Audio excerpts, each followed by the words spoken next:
जो मन से मनन नहीं किया जाता बल्कि जिससे मनन किया हुआ कहा जाता है उसको तो ब्रह्मजान जिस जिस इस देश काल अविच्छिन्न वस्तु की लोक उपासना करता है वह ब्रह्म नहीं है। पदभाष्य।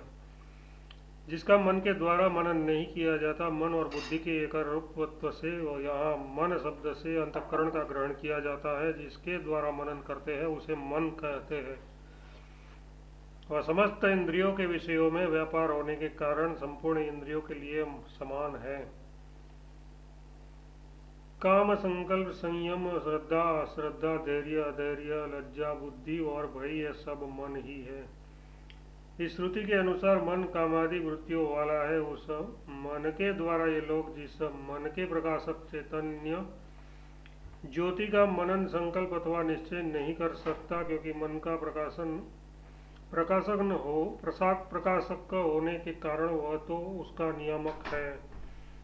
आत्मा सब विषयों के प्रति प्रत्यक रूप आंतरिक ही है, अतः उसमें मन प्रवृत्त नहीं हो सकता। अपने भीतर स्थित चैतन्य ज्योति से प्रकाशित हुए मन में ही मनन करने का सामर्थ्य है। उसके द्वारा वृत्ति युक्त हुए मन को ब्रह्मवेता लोग जिस ब्रह्म के द्वारा मत विषयीकृत यथार्थ व्यापक बताते हैं, उस मन के प्रत्येक विषयता आत्मा को तो ही ब्रह्मजान नेदम इत्यादि वाक्य की व्याख्या पूर्ववत समझनी चाहिए। वाक्यभाषी यन्मसा इत्यादि श्रुतियों का तात्पर्य समान ही है। मनन क्रिया जाता है यथार्थ जिस नित्य विज्ञान स्वरूप ब्रह्म द्वारा मन भी विषय किया जाता है, जो सर्व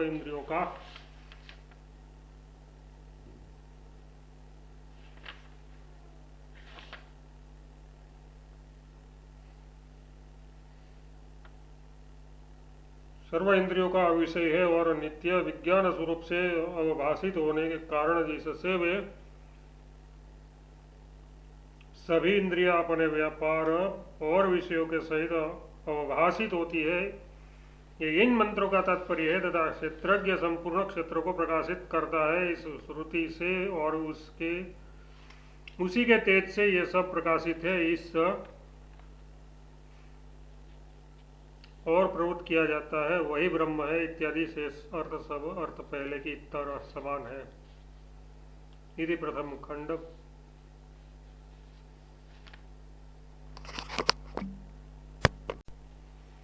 जो मन से मनन नहीं किया जाता बल्कि जिससे मनन किया हुआ करता है उसी को तो ब्रह्मजान जिस इस देश कालाच्छिन्न वस्तु की लोक उपासना करता है वह ब्रह्म नहीं है। जिसका मन के द्वारा मनन नहीं किया जाता, मन और बुद्धि के एकत्व रूप से यहाँ मन शब्द से अंतकरण का ग्रहण किया जाता है, जिसके द्वारा मनन करते हैं उसे मन कहते हैं। वह समस्त इंद्रियों के विषयों में व्याप्त होने के कारण संपूर्ण इंद्रियों के लिए समान है। काम, संकल्प, संयम, श्रद्धा, अश्रद्धा, धैर्य, अधैर्य, लज्जा, बुद्धि और भय ये सब मन ही है। इस श्रुति के अनुसार मन कामादि वृत्तियों वाला है। उस मन के द्वारा ये लोग जिस मन के प्रकाशक चैतन्य ज्योति का मनन, संकल्प अथवा निश्चय नहीं कर सकता, क्योंकि मन का प्रकाशक होने के कारण वह तो उसका नियामक है।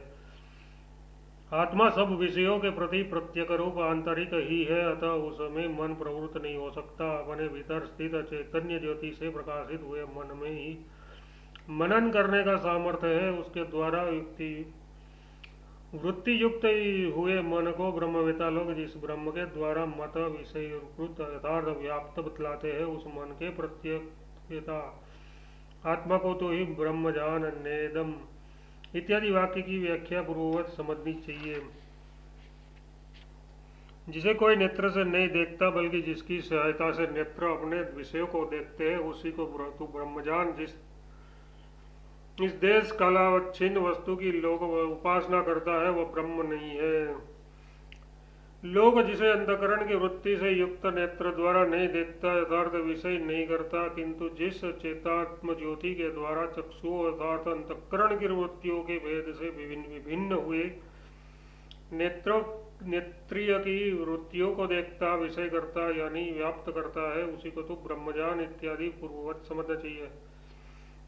जिसे कोई कान से नहीं सुनता बल्कि जिसके ये श्रोत्रिय सुनी जाती है, उसको तो ब्रह्मजान जिस देश काला छिन्न वस्तु की लोक उपासना करता है वह ब्रह्म नहीं है। पदभाष्य। लोक जिसे मनोवृत्ति से युक्त आकाश के कार्यभूत तथा दिशा रूप देवता से अधिष्ठित श्रोत्रिय द्वारा नहीं सुन सकता, अर्थात जिसे श्रोत्र से विषय नहीं कर सकता, बल्कि जिसे चैतन्यात्म ज्योति द्वारा वह प्रसिद्ध श्रोत्र सुना यानी विषय किया जाता है, वही ब्रह्म है इत्यादि पूर्ववत समझना चाहिए।